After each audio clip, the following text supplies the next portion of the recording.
अस्सलाम वालेकुम, आप देख रहे हैं हो क्या रहा है। मैं हूं फैसल अब्बासी, आरिफ निज़ामी सब साथ हैं। प्रोग्राम में हमें ज्वाइन किया है मायनाज कानूनदान, पाकिस्तान के सीनियर सियासतदान, पाकिस्तान पीपल्स पार्टी के रहनुमा एतजाज़ एहसन साहब ने। बहुत शुक्रिया एतजाज़ साहब, आपके वक्त का। नून लीग ने यह फ़ैसला कर लिया है कि सेनेट इंतखाबात में वो हिस्सा लेंगे। पीपल्स पार्टी भी कह रही है, जरदारी साहब कह रहे हैं कि अब हुकूमत अपने वज़न से गिरने वाली है और तहरीक अदम एतमाद की बात हो रही है। लेकिन निज़ामी साहब, मोस्ट इंपॉर्टेंट बात जो सबसे पहले जानना चाहेंगे, जस्टिस रिटायर्ड अज़मत सईद साहब की जो हुकूमत की जानिब से उनको नॉमिनेट किया गया है सरबराह के तौर पे इंक्वायरी कमेटी के, अपोजिशन एतराज़ उठा रही है, तहफ़्फ़ुज़ात का इज़हार कर रही है। अगर वो हट जाएं तो क्या होगा? जी चौधरी साहब, अस्सलाम वालेकुम। ये सबसे पहले तो अज़मत सईद में क्या ख़राबी है, नंबर एक। नंबर दो ये है कि जैसे ये फरमा रहे हैं कि अगर वो इनकार कर देते हैं, अगर वो वाकई चले जाते हैं तो फिर नए आदमी को मुकर्रर किया जाएगा। इनकार कहते हैं कि मैं नहीं जाता, फिर क्या होगा? बेहतर तो ये नहीं होता कि इस किस्म की जो तकर्री है वो बामी सलाह मशवरे से की जाए?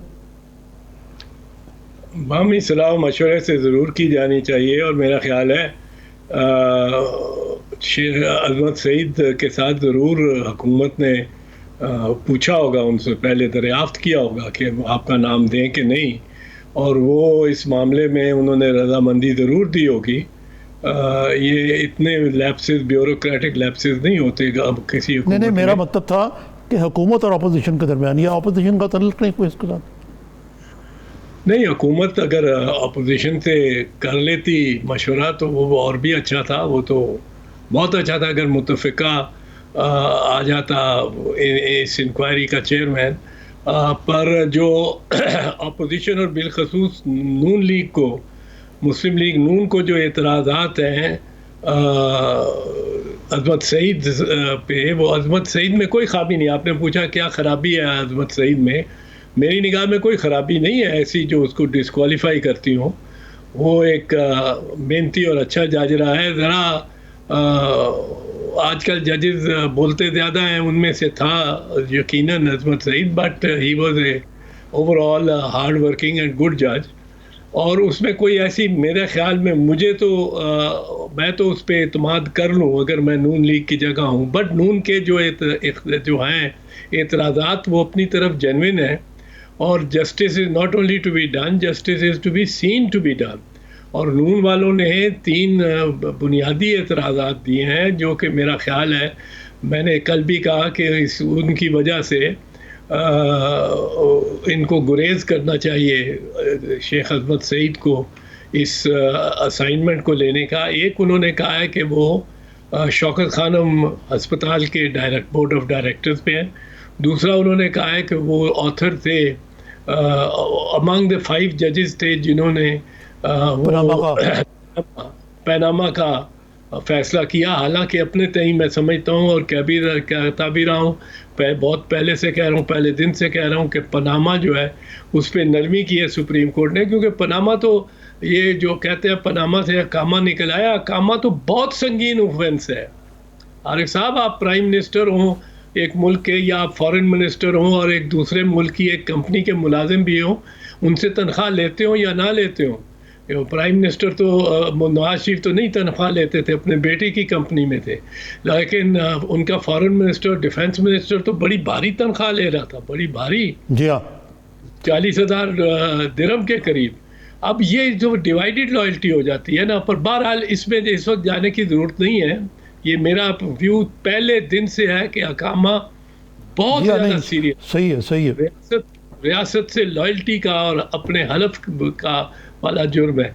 लेकिन इस वक्त नून बिल्कुल दुरुस्त, उसके जायज़ एक खदशात हैं। तीसरा उनका खदशा ये है कि चूँकि नैब में ये डिप्टी प्रोसिक्यूटर जनरल रहे हैं अज़मत साहब जज बनने से पहले, तो इसलिए फिर भी उनका कुछ रुझान और झुकाव उस तरफ हो सकता है। और अगर नहीं भी हो सकता तो जैसे मैंने कहा, इंसाफ सिर्फ होना नहीं चाहिए, असूल है कि भी आना चाहिए। उस असूल के तहत अगर नून ने ये एतराज़ात उठाए हैं तो मेरा ख्याल है किसी और जज को इनको चाहिए, गवर्नमेंट को, कि नॉमिनेट कर दें और अज़मत सईद साहब से या गवर्नमेंट माजरत कर ले या अज़मत सईद साहब माजरत कर लें।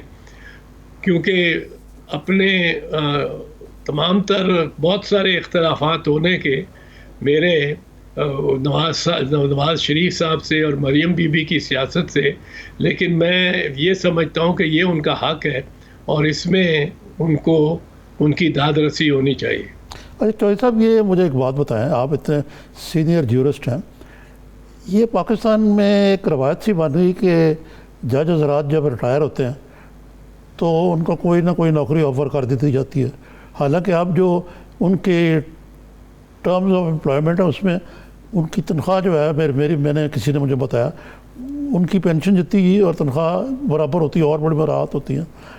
लेकिन ये एक किस्म की भी तो कॉन्फ्लिक्ट इंटरेस्ट है ना कि अक्सर तो मैं कहूँगा बहुत सारे जज जो हैं वो बड़ी खुशी से इस किस्म की जो ओहदे हैं वो एक्सेप्ट कर लेते। क्या ये भी कॉन्फ्लिक्ट ऑफ इंटरेस्ट ही बन सकता है एक लिहाज से? नहीं बनता तो है, पर अब रवायत ही बन गई है।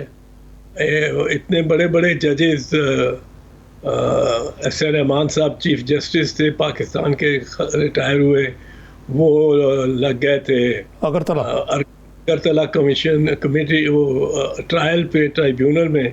और ट्राइब्यूनल चाहे सुप्रीम जुडिशल काउंसिल हो, मेरे ख्याल में चाहे वो ट्राइब्यूनल अगरतला वाला हो, चाहे वो कोई और ट्राइब्यूनल हो, ट्राइब्यूनल के ख़िलाफ़ तो एक रिट या एक सिविल सूट, एक अगर वो उसकी हैयत ही कॉन्स्टिट्यूशन दुरुस्त ना हो तो सिविल जज के सामने भी किया जा सकता है, सिविल जज भी उसको रोक सकता है। अगर कोई दो जज गलत बैठ जाएं जो कि नामजद आइन जिनको नामजद ना करता हो जी, और वो सुप्रीम जुडिशल काउंसिल में बैठ जाए तो आपको ये भी नहीं कि हाई कोर्ट जा रहे हैं, आप सिविल जज में एक्स कोर्ट में जाके डिक्लेरेशन ले सकते हैं कि जी ये जो नाअहल जजेस थे, जो बहुत जूनियर जजेस थे, क्योंकि वो टू सीनियर मोस्ट जजेस चीफ जस्टिस के अलावा सुप्रीम जुडिशल काउंसिल में होते हैं।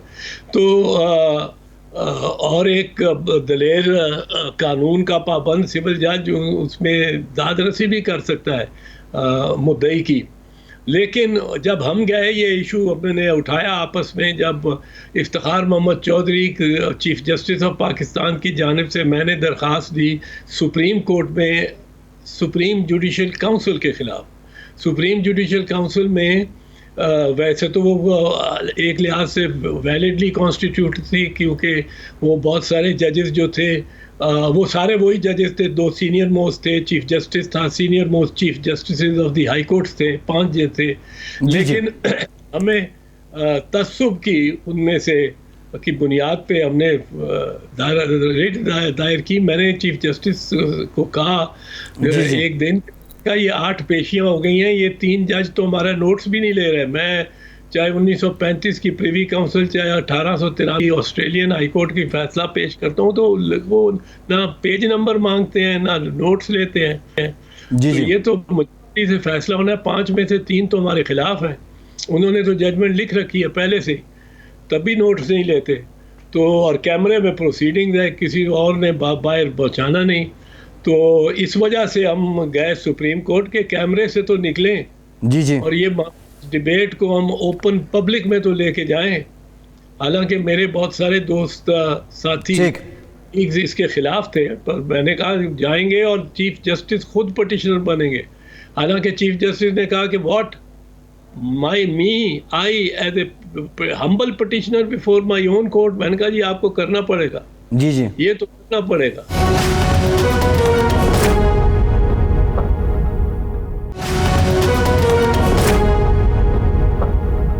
अच्छा चौधरी साहब, ये अजमत सईद साहब का जो मामला है, एक तो ये बता दें, अगर वो इनकार कर देते हैं तो हुकूमत किसी और को डायरेक्टली नॉमिनेट कर देगी या फिर उन्हें फिर राय लेनी पड़ेगी या सुप्रीम कोर्ट किसी और का नाम देगी, किसी रिटायर्ड जज का? एक तो ये बता दें। दूसरा, अजमत सईद साहब इस इंक्वायरी कमेटी को हेड करते हैं और उसकी जो फाइंडिंग्स हैं, अगर अभी से अपोजिशन मान ही नहीं रही और बिलखुसूस नून लीग नहीं मान रही तो उन फाइंडिंग्स को कैसे मानेगी? हाँ, शेख अजमत सईद के फैसले को तो शायद नून लीग ना माने, लेकिन अगर अजमत सईद हट जाते हैं या कोई दूसरा आ जाता है जज, फिर ज़रा उन पर प्रेशर पड़ जाएगा कि आपने तो जज भी बदलवा लिया। आप ये याद रखें कि एक बड़ी दिलचस्प बात कि पहली कन्विक्शन जो हुई थी मियां नवाज शरीफ की, वो जज बशीर साहब ने की थी, जो अकाउंटेबिलिटी कोर्ट के जज थे। उन्होंने उनको सज़ा दी थी और मरियम बीबी को भी उसमें सज़ा दी थी। और उसके बाद इन्होंने दरख्वास्त अपनी खुद दी थी कि हमारे केसेस अरशद मलिक के कोर्ट से निकाले जाएं। उनकी अपनी दरख्वास्त पे ये अरशद मलिक के पास मुकदमात गए थे फैसला के लिए। और उनके साथ या तो इन्होंने पहले उनके पास टेप्स होंगी, कुछ होगा, वो जो एक टेप बड़ी ख़तरनाक है। और मरियम बीबी तो कहती है कि और टेप्स भी हैं, बहुत सारी निकल आएंगी जब चाहोगे। तो वो तो एक उन्होंने रखा हुआ है तलवार लटकती पता नहीं किस किस के सर पे। और वो मतलब है ये एक कोई अच्छी सियासत तो नहीं है कि उनका। चौधरी साहब, ये पीडीएम की तरफ चलते हैं। पीपल्स पार्टी ने बड़ा वाज़ेह क्लियर स्टैंड ले लिया कि हमें अदम एतमाद की तहरीक की तरफ जाना चाहिए, और हमने ये फ़ैसला कर लिया। और इस मामले में उन्होंने मुस्लिम लीग नून से कोई मुशावरत भी नहीं की। आज मुस्लिम लीग नून का जी निज़ामी साहब, मुस्लिम लीग नून ने आज अपने इजलास में, जिसकी सबसे पहले तो वो यूनिकनेस ये थी कि एक स्ट्रेंजर इन द हाउस जिनका नाम मरीम नवाज़ है, वो सदारत फरमा रही थी। वो वहाँ सदारत फरमा रही थी। जी, उन्होंने उसको कंडक्ट किया उसको। अब उनकी क्या हैसियत है फॉर पार्लियामेंट के हवाले से। और दूसरा ये कि ये देख लीजिए अदम के बारे में। जी, ये निज़ामी साहब दोनों जो चौधरी साहब जो पॉइंट्स हैं, एक तो पार्लियामेंट के अंदर मरियम नवाज साहिबा ने इसको कंडक्ट किया और वो ख़ुद मेंबर नहीं है पार्लियामेंट की, इस पे ज़रा बात करेंगे। और दूसरा अदम एतमाद से मुतालिक कुछ दिन पहले बिफोर टाइम निज़ामी साहब ने कुछ इंकशाफात किए थे और अब वो गिरहें खुल रही हैं। कहा क्या था, ज़रा देखिए। बज़ाहिर पीडीएम का नैरेटिव ये है कि जी लॉन्ग मार्च, इस्तीफे, धरना, लेकिन एक चीज़ का जिक्र नहीं है जो ज़ेर ज़मीन मेरी इत्तलात के मुताबिक चल रही है, और वो ये है कि बड़े ज़ोर शोर से जोड़ तोड़ के ज़रिए, मुज़ाकरात के ज़रिए एक पीटीआई की हुकूमतें वफाक में और पंजाब में इनके बारे में अदम एतमाद की तहरीक लाई जाए। और इस सिलसिले में जो ज़्यादा तशवीशनाक बात है कि जो एक पीटीआई का डिसग्रंटल्ड ग्रुप है उससे भी राब्ते किए जा रहे हैं। उनको पीडीएम उन्हें साथ मिलाना चाह रही है। जी, जो पार्टीज़ हैं वो एमक्यूएम पाकिस्तान है जिसकी 7 नशिस्तें हैं, पीएमएलक्यू 5 हैं। अगर यही 2 चली जाएँ तो पीटीआई फारिग हो जाती है। इस वक्त फेवरेट जो है वो पीपल्स पार्टी है, पीएमएलएन नहीं है, वो बनती जा रही है फॉर द फर्स्ट टाइम।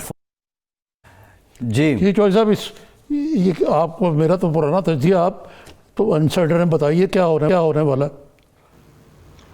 नहीं, जहाँ तक तो आपने ये के लिए एतराज़ लोगों का बताया कि वो मरियम क्यों प्रिजाइड कर रही हैं कुछ पार्लियामेंटेरियंस के, जो कि ख़ुद पार्लियामेंटेरियन नहीं है, इसमें तो मैं आपको कह दूं मेरी तो राय इसमें बड़ा कि ये कोई हर्ज नहीं है। ये मीटिंग पार्टी की थी, मीटिंग पार्लियामेंटेरियंस की से ज़्यादा इम्पोर्टेंट है कि पार्टी की। अब अगर पार्लियामेंटेरियंस ने फिर भी पार्लियामेंट के बाहर से हिदायत लेनी है, और पार्टीज़ में भाई कई दफ़ा होते हैं कि जो उसके प्रेसिडेंट्स होते हैं वो पार्लियामेंट में नहीं होते। ये सारी ये होता है इसमें बरतानवी जमातों में तो जो प्रेसिडेंट होता है वो ना प्राइम मिनिस्टर होता है, ना एमपी होता है, ना कुछ होता है, बैठा होता है, और वो मीटिंग इस तरह बुलाता है, वो बुला रही हैं। अगर उन्होंने पार्लियामेंटेरियंस की मीटिंग बुला ली है मरियम बीबी ने, तो इसमें कोई हरज नहीं, मेरी निगाह में इसमें कोई हरज नहीं नज़र आता। ये बिल्कुल जायज़ और सही है, दुरुस्त है। बिकॉज मीटिंग किन की है? मुस्लिम लीग नून की मीटिंग है, उनके पार्लियामेंटेरियंस की। अब उसमें आके और लोग भी बैठ सकते हैं। वो बुला लेती हैं अगर मिफ्ता इस्माइल को या ज़ुबैर को या उनके इतने लोग पार्लियामेंट के बाहर हैं, उससे कोई फस्क नहीं हो जाती ये कार्रवाई और इस मीटिंग की। और मेरे ख्याल में ये गलत क्रिटिसिज्म है, जायज़ क्रिटिसिज्म नहीं है मरियम के प्रिजाइड करने का। जी ठीक है। अच्छा, जो एक ब्रेक के बाद निज़ामी साहब डिटेल एक हिस्सा रह गया जो ब्रेक के बाद आपसे ब्रेक के बाद आपसे जान कि ये तहरीक अदम एतमाद में कौन कौन है पीपल्स पार्टी के साथ, ब्रेक के बाद इस पर बात करते हैं।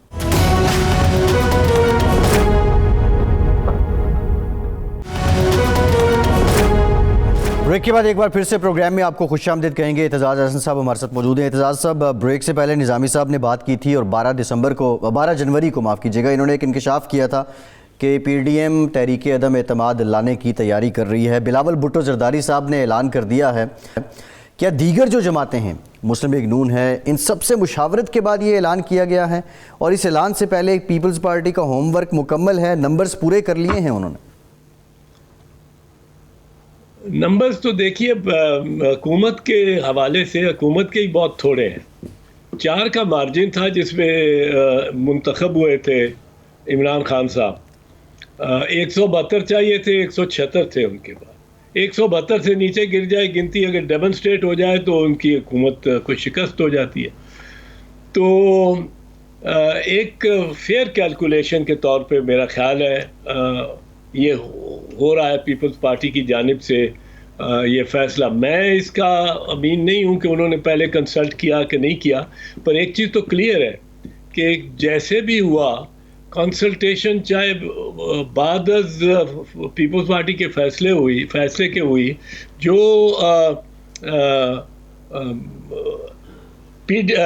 पीडीएम है, अब पीडीएम ने ये, क्योंकि एक बड़ी जमात मुस्लिम लीग नवाज ने ये तो तस्लीम कर लिया कि पीपल्स पार्टी का जो फैसला एक यकतरफा फैसला था, अकेली जमात का फैसला था, किसी को कंसल्ट नहीं किया गया था, पर ये फैसला था।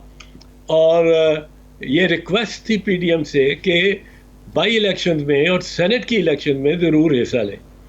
और वो सेनेट की इलेक्शन में हिस्सा लेने का जब उन्होंने खुद ये पीपल्स पार्टी नवाज ने अब फैसला किया है, तो वो हमारी बात ही मान ली है ना। तो हम इसी तरह बात करते हैं कि हम बात दलाइल से करेंगे, वोट ऑफ नो कॉन्फिडेंस की भी, और पीडीएम वाले हम ये तवक्को करते हैं कि हमारी बात और हमारे दलाइल और हमारे मंतक को पे कायल हो जाएंगे। सर साहब, ये बताइए कि ये जो पीपल्स पार्टी जो है वो जिस तरह मरियम और नवाज शरीफ रतबल लसान रहते हैं, अस्करी को ताकत को भी नहीं बख्शते, तो उन्होंने जहाँ तक कोई और लाइन है वो तो उन्होंने बिल्कुल बंद कर दी। बल्कि जो इस लाइन का हामी है थोड़ा बहुत, शहबाज शरीफ, वो बेचारा खुद जेल में बैठा हुआ है। तो ये मुस्लिम लीग की तो पॉलिटिक्स को थोड़ी सी मुख्तलिफ हो गई है। लेकिन पीपल्स पार्टी के मुझे लगता है कि ये भुट्टो साहब वाली पॉलिसी अपनाई हुई कि एक तरफ लड़काना प्लान चल रहा था याया खान के होते उनका, और दूसरी तरफ ईस्ट पाकिस्तान में बड़ी हार्ड लाइन भी ले रहे थे। तो क्या लगता है आपको कि पीपल्स पार्टी जो है अल्टीमेटली इसी लाइन के ज़रिए वो समझती है कि वो सक्सीड करेगी नो कॉन्फिडेंस में, लेकिन दूसरी तरफ ये हसन इकबाल साहब जो हैं ये फरमाते हैं कि जी इनके पास नंबर कहाँ से है और ये कैसे कर सकते हैं, ये है वो। तो ये PMLN को भी अपने जो ये सो कॉल्ड जेएलएन को समझाना पड़ेगा कि ये मिलजुल के आगे चलेगी बात। हाँ, वो हसन इकबाल साहब बड़ा एतराज़ कर रहे हैं चेयरमैन बिलावल के इस बयान से। बेसिकली अभी तक तो चेयरमैन बिलावल ने एक बात की है ना, और गो मैं उसको साहिब और दुरुस्त समझता हूँ, क्योंकि ये इस माहौल में एक आप जत्थे के जत्थे डी चौक में ले आए, तो फिर बड़ी जिम्मेदारी लीडरशिप की होगी कि उनको संभालें भी। उधर कोई शरारत हो जाए और शरारत फ्रिंज पे हो और उधर कोई झगड़ा इंगेजमेंट शुरू हो जाए, तो सारे, मैंने देखा है, मैंने ये आरिफ साहब, मैं 1964 से जुलूस जलसों में जा रहा हूँ। जब हम गवर्नमेंट कॉलेज में थे उस ज़माने से एज ए स्टूडेंट, फिर मादरे मिल्लत की इलेक्शन सारी, और वो इतने बड़े बड़े जलसे उनके साथ हम ये सेंट्रल पंजाब में फिरे, गुजरांवाला, वजीराबाद, गुजरात, जेलम के बड़े जलसों में। उसके बाद पीपल्स पार्टी के जलसे, बीबी शहीद के जलसे और जुलूस। और मैं ये जानता हूँ कि लीडरशिप जो स्टेज पे खड़ी होती है ना, वो कई दफ़ा झगड़ा वो हो जाए एज पे, उसमें सक इन हो जाती है। वो झगड़ा दो जमातों का आपस में हो जाए जी, को गवर्नमेंट पे इल्ज़ाम लग रहा हो कि इन्होंने इसके बंदे भेज दिए इसमें, तो सारी पार्टी को की लीडरशिप को स्टेज पे खड़े सारी उसमें खींच के आ जाती है, और उसमें मुतनाज़ा और एक हरीफाना पोजीशन लेनी पड़ती है और बड़ी रिजिड हो जाती है फिर। और फिर ये तो एक ऐसा मकाम है जहाँ सुप्रीम कोर्ट है, जहाँ इलेक्शन कमीशन है, जहाँ प्राइम मिनिस्टर सेक्रेटेरिएट है, जहाँ पार्लियामेंट हाउस है, जहाँ प्रेसिडेंसी है, पार्लियामेंट की प्राइम मिनिस्टर की रिहाइश गाह है, ये सारे इस किस्म का इलाका है। इसमें इतना बड़ा मजमा अगर बेकाबू हो जाए जी, जी, तो हम पे भी इल्ज़ाम लगेगा, ट्रम्पिज्म का इल्ज़ाम लगेगा ना। ठीक है। तो इसको आजकल 6 जनवरी के वाक़े से अमेरिका में वाशिंगटन डीसी इतना पढ़ा लिखी कौम है, इतनी ज़ीरक कौम है, इतनी खुशहाल कौम है, इतनी डिसिप्लिन वाली, अमूमन डिसिप्लिन हमसे बहुत ज़्यादा होता है। वहाँ कह दिया जाए कि ऑड नंबर की गाड़ी आज नहीं आएगी, कोई भी लाखों गाड़ियाँ लॉस एंजलिस में दाखिल ही नहीं होंगी अगर उन्होंने कह दिया ऑड नंबर की गाड़ी नहीं आएगी।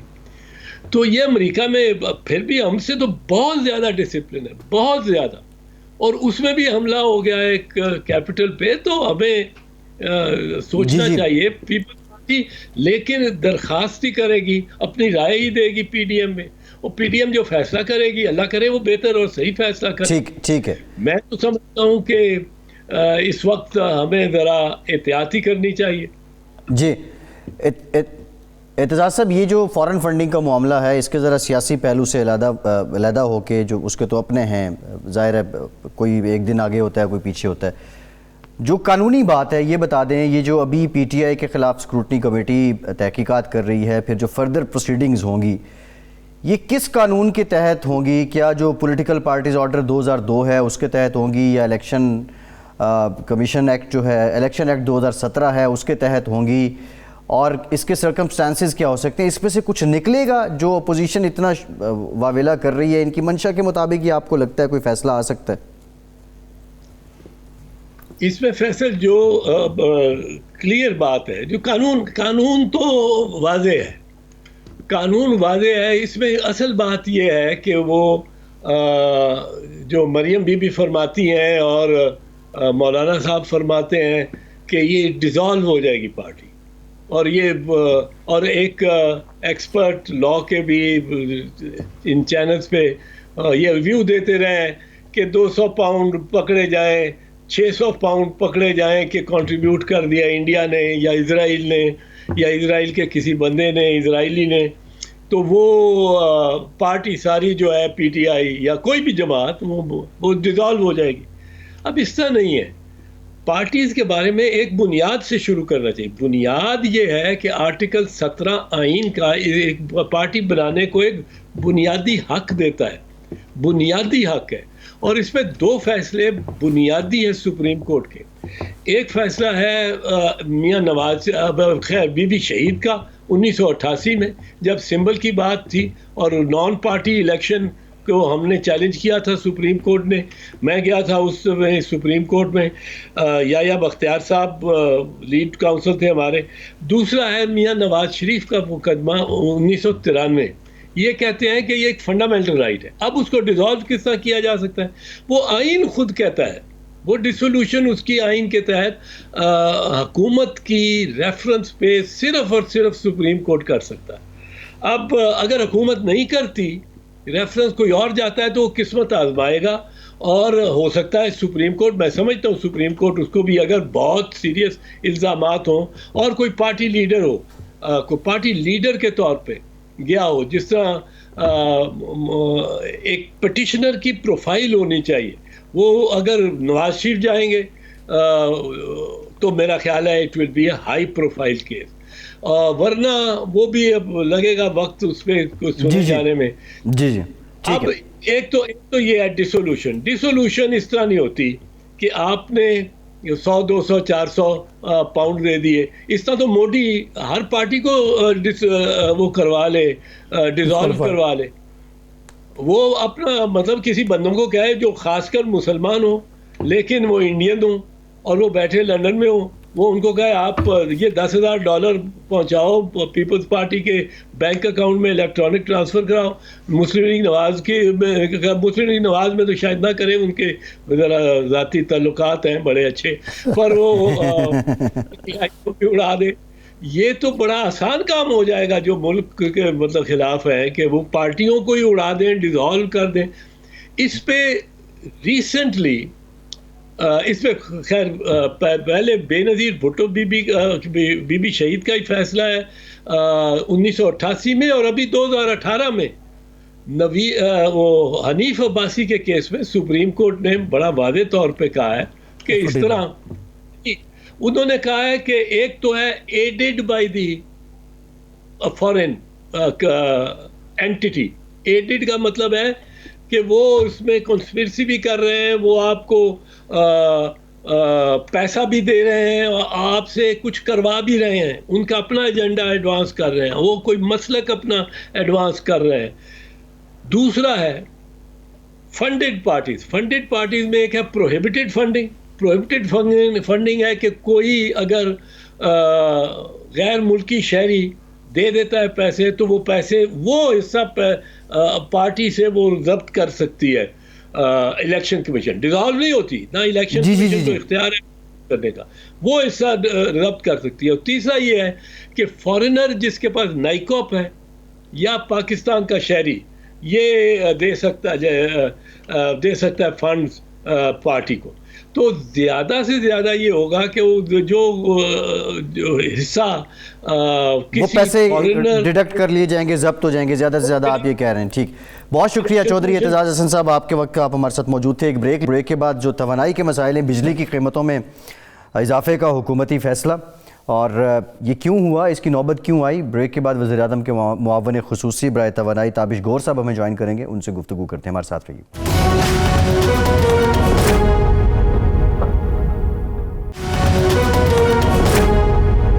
ब्रेक के बाद एक बार फिर से प्रोग्राम में आपका खैर मकदम करते हैं। वज़ीर-ए-आज़म के मुआवन ख़ुसूसी बराए तवानाई ताबिश गौहर साहब ने हमें ज्वाइन किया। बहुत शुक्रिया ताबिश साहब, आपके वक्त का। निज़ामी साहब, बिजली की कीमतों में इजाफा हुआ, अवाम की जानिब से रद्द-ए-अमल भी आया, हुकूमत का मौक़िफ़ कि ये पिछली हुकूमत के सिलसिले ही हैं जिसका बोझ अवाम पे पड़ रहा है। लेकिन और भी बड़े मसाइल हैं, गर्दिशी कर्ज़े का मसला है, पावर जनरेशन का है, उसकी तरसील का है, एक बहुत बड़ा पावर ब्रेक डाउन भी हुआ। ये गुत्थी दिन ब दिन पेचीदा होती जा रही है। निज़ामी साहब। जी हाँ ताबिश साहब, सबसे पहले ये बताइए कि इस हुकूमत की रवायत बन गई है कि जो भी मामला हो वो कहते हैं पिछली हुकूमत का कसूर है। आप तो अभी आए हाल ही में, लेकिन 2.5 साल तो हो गए इस हुकूमत को, तो अगर वो सारी ख़राबी कर गए तो उसको फिक्स भी तो करना चाहिए था ना। लेकिन जो क्या कहते हैं उसको, सर्कुलर डेट या गर्दिशी कर्जा, वो डबल से भी ज़्यादा हो गया। कितने 23 ट्रिलियन आई थिंक। हाँ, जो भी है वो, तो वो अपनी जगह पे बिजली के रेट बढ़ रहे हैं, लेकिन वो बात तो ठीक है, वैसे एंडेमिक इशू है ये। Sorry 2.3 trillion. ये क्या नाम है इसका, जो पावर डिस्ट्रीब्यूशन की ख़राबी है, पावर की चोरी है, इनएफिशिएंसी है, हमारा जो एक एंडेमिक शॉर्टेज है ऑफ फ्यूल, तो इससे समझ तो आती है, लेकिन इसको कोई फिक्स करने में कोई बात बनी नहीं अभी तक। जी बहुत शुक्रिया निज़ामी साहब। देखें, जो हल है वो इतना आसान नहीं, मामला काफ़ी पेचीदा है। जो माजी में मुआहदे किए गए उस पर बहुत कुछ कहा जा चुका है, लेकिन ये ज़ाहिर है टेक और पे बुनियाद पे हुए थे, और इन मुआहदों को यकतरफा तौर पे तोड़ना या उस पर नज़रसानी करना तो इस हुकूमत के पास भी ये ऑप्शन नहीं है। अमूमन ये बात की जाती है और ये सच भी है कि 20 से 25% महंगे मुआहदे किए गए और हमारी ज़रूरियात से तकरीबन 40 से 50% ज़्यादा की बिजली के मुआहदे किए गए। और सोने पे सुहागा ये है कि जो पहले 10 साल के जो बिजली के नर्ख हैं वो अगले 15 साल के नर्खों की बनिस्बत दुगने हैं। तो ये तो खमियाजा कभी ना कभी हमने भुगतना था बहैसियत कौम, जो अब इस हुकूमत को निपटाना पड़ रहा है।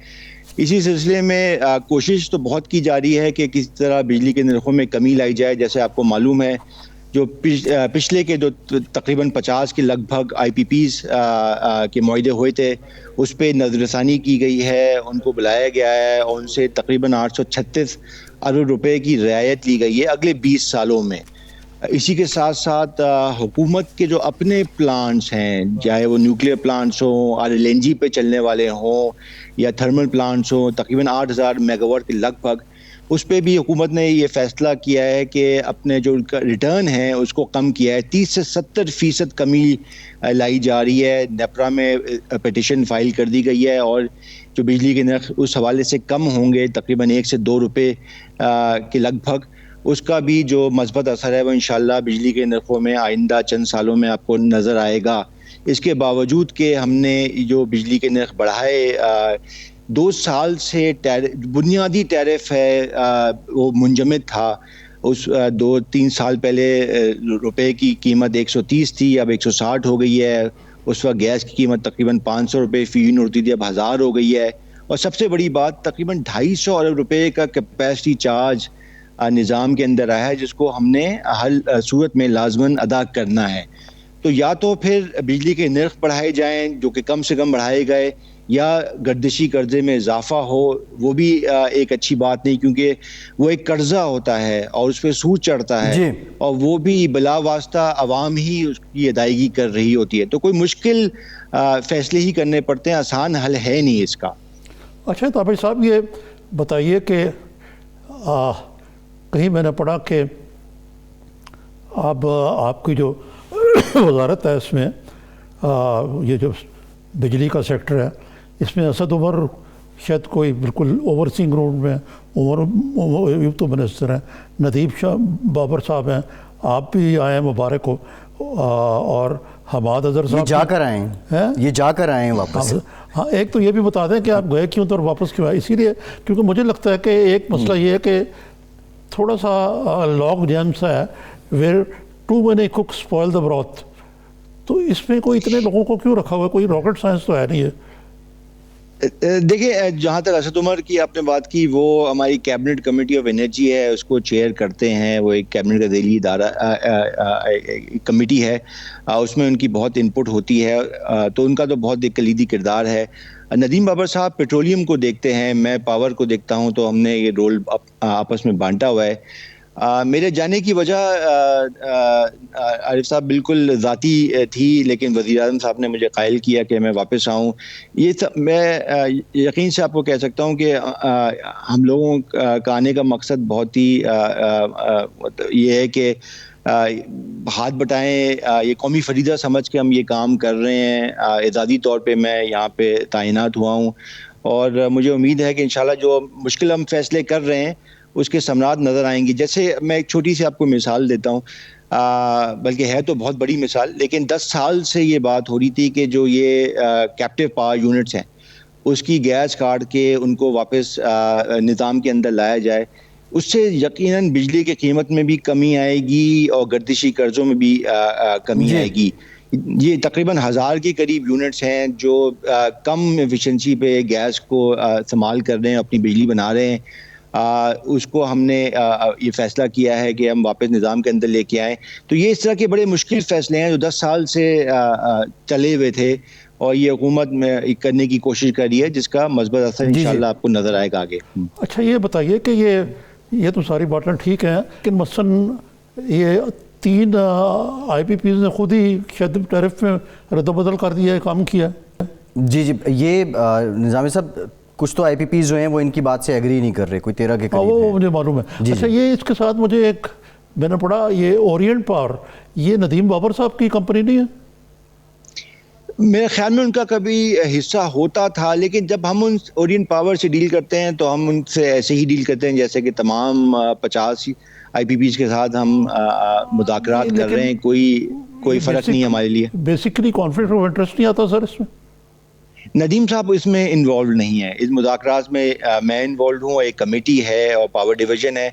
और आरिफ साहब, मैं एक बात अर्ज़ करता चलूँ कि हुकूमत के अंदर और हुकूमत के बाहर भी अल्लाह का शुक्र है, इतने चेक्स एंड बैलेंसेस हैं कि कोई गलत काम मतलब होने का इम्कान तकरीबन सिफर होता है।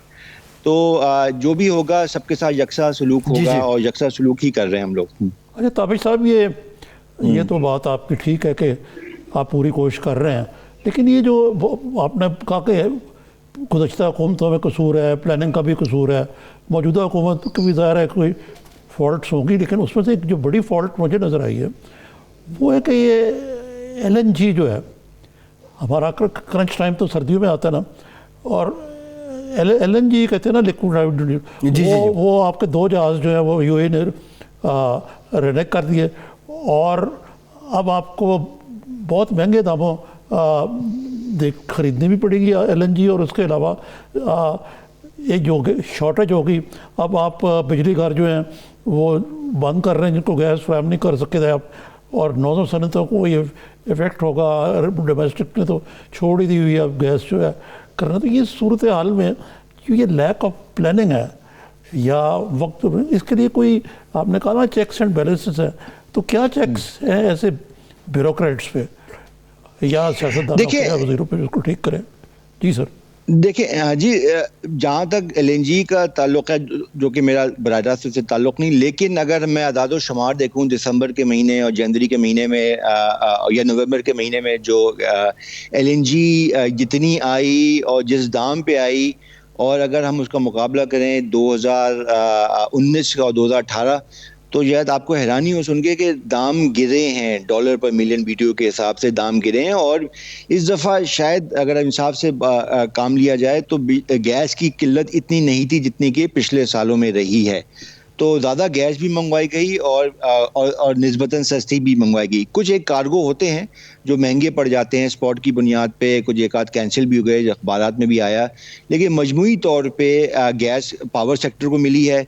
इसी तरह जो एक मुंसलिक सवाल होता है कि आप तेल पे कितनी बिजली बना रहे हैं, तो देखें 2018 की अगर हम बात करें तो 23% बिजली तेल पे बनी थी। उसके बाद बतदरीज गिरते गिरते 5 और 4% पे आ गई है। तो किसी एक दिन या एक घंटे या एक हफ्ते में तेल पे बिजली जरूर बन जाती है। कोयले पे बढ़ गए ना ताबिश साहब, कोयले पे आप बढ़ गए। अब इस पे एक इशू ये है, ये फर्नेस ऑयल जो है वो इतनी बड़ी कोयला जी कोयले पे जो है वो बढ़ गए हैं, लेकिन इसका ये है कि अब जो आपकी माहौलियाती मॉनिटरिंग एजेंसीज हैं उन्होंने रोड़ा डाल देना आप पे, क्योंकि कोयला तो पूरी दुनिया में इसके पावर प्लांट्स को मुनासिब नहीं समझा जाता। तो ये भी तो कोई दूसरी जानिब ग्लोबल वार्मिंग से लड़ने का अज़्म है आपकी सरकार का, तो ये तो कोई मिस एंड मैच है। देखिए इसमें थोड़ा सा इसमें तजाद ज़रूर नज़र आ सकता है आपको, लेकिन ज़ाहिर हुकूमत ने कहा है कि 2030 तक 60% जो बिजली हम बनाएंगे वो साफ़ बिजली बनाएंगे, यानी हवा से या शमसी तवानाई से या पानी से। लेकिन उसके साथ साथ हमारे पास अल्हम्दुलिल्लाह 172 बिलियन टन थर में कोयला है। उस कोयले की कीमत को कम करना है, उसको हम ज़्यादा इस्तेमाल करें तो उसकी कीमत फ़ी टन कम हो जाएगी, और उसको इस्तेमाल करने में हमारी बिजली के नरखों में कमी आएगी। तो हमने अभी देखना है, अगर हम 10 या 12% कोयले से बिजली बना रहे हैं तो उसको अगर हम 20% तक ले जाते हैं तो इतना कोई मुज़ायक़ा नहीं है अगर हम इसको फाइनेंस कर सकें। ये मेरी ज़ाती राय है कि हमें बिल्कुल ख़त्म नहीं कर देना चाहिए। अल्लाह मियां ने हमको एक दिया है, ये एक रिसोर्स। जी, मैं तो इस्तेमाल भी करता हूँ, मरता क्या ना करता। तो अगर हमें मिल रही है कोयला और हमारे पास मौजूद है तो हमें इस्तेमाल करना चाहिए। हम ये लग्जरी नहीं ले सकते कि लोग हमारे जो बिजली के बगैर बैठ रहे हैं, सनतें बंद और हम कहें जी हम तो एनवायरनमेंट की वजह से कर। अच्छा जी मुख्तसर मुझे बता दें ताबिश साहब कि क्या ये कुछ आपके जहन में क्या लाया ये अमल है कि जब तक कि PTI की हुकूमत की टर्म पूरी हो कुछ मामलात में चलें अगले साल तक ही बेहतरी आ जाए। जी, मैं बहुत पुरुमीद हूँ कि अगर हम इस तरह के मुश्किल फैसले करते रहे, जैसे कि हमने कैप्टिव को गैस की कटौती का ऐलान किया है, अपने पुराने जो प्लांट्स हैं उनको बंद कर दिया है, मुज़ाकरात कर रहे हैं IPPs के साथ, उसको हतमी शक्ल दे रहे हैं अगले चंद एक दिनों में, तो मुख्तलिफ अवामिल है। इसके साथ एक मैं और जिक्र कर दूं, जो डिस्ट्रीब्यूशन कंपनी बिजली की चोरी, बिलों की अदम अदायगी का बहुत जिक्र रहता है, उसमें हमने सूबों से बात करनी शुरू कर दी है, सूबा सिंध और KPK की गवर्नमेंट के साथ, कि ये जो तमाम का तमाम बोझ वफाक के कंधे पे है उसको बांटा जाए।